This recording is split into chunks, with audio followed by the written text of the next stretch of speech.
चरणों में। हे गुरुदेव प्रणाम आपके चरणों में, सारे तीर्थ धाम आपके चरणों में।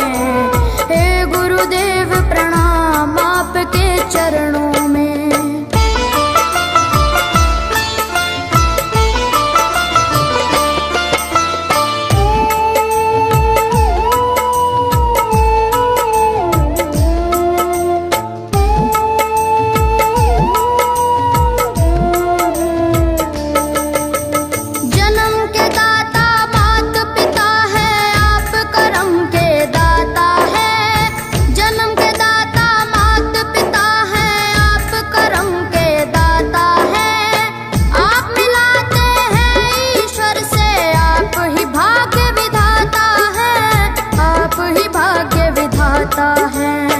दुखिया मन को, रोगी तन को,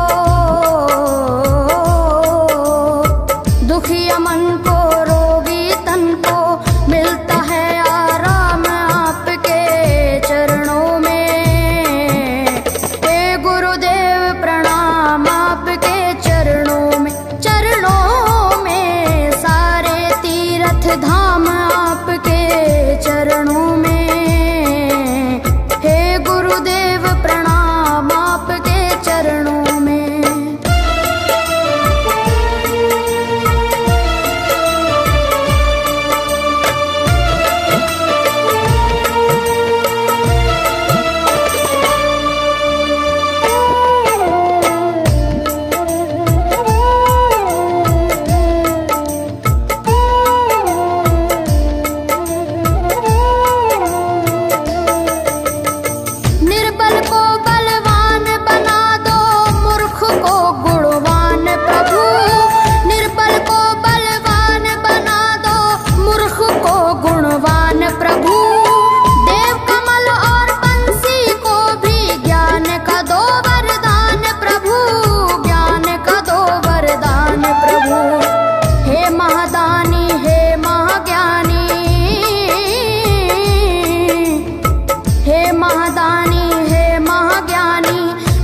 सुबह हो शाम आपके चरणों में। हे गुरुदेव प्रणाम आपके चरणों में। चरणों में सारे तीर्थ धाम आपके चरणों में। हे गुरुदेव प्रणाम आपके चरणों में। करता करे न कर सके पर गुरु सब होए। सातों दीपानों खंड में गुरु से बड़ा न कोई, गुरु से बड़ा न कोई, प्यारे गुरु से बड़ा न कोई। मैं तो सात समुद्र की मसीह करूं, लेखन सब बन गए राय।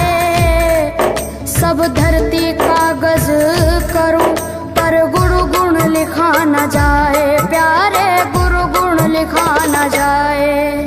सारे तीर्थ धाम आपके चरणों में। हे गुरुदेव प्रणाम आपके चरणों में। चरणों में सारे तीर्थ धाम आपके चरणों में। प्रणाम आपके चरणों में। मेरे बाबा है, मेरे बाबा, मेरे बाबा, मेरे बाबा, मेरे बाबा।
तीरथ धाम आपके चरणों में।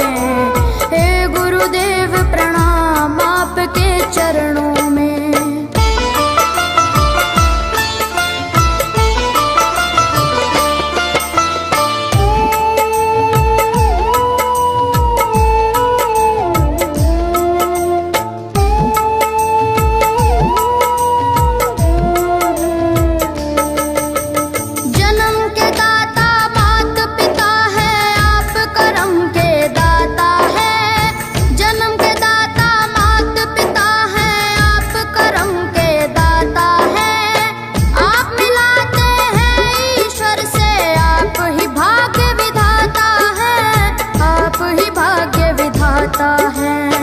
दुखिया मन को रोगी तन को,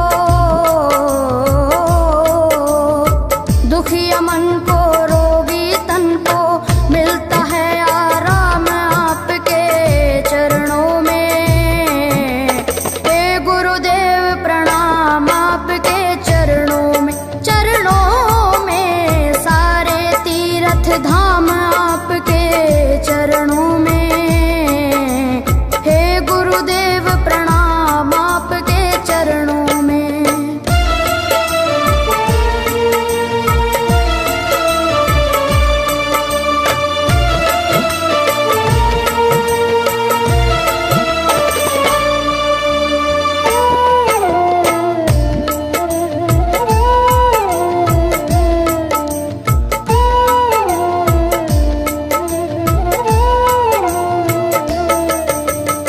निर्बल को बलवान बना दो, मूर्ख को गुणवान प्रभु।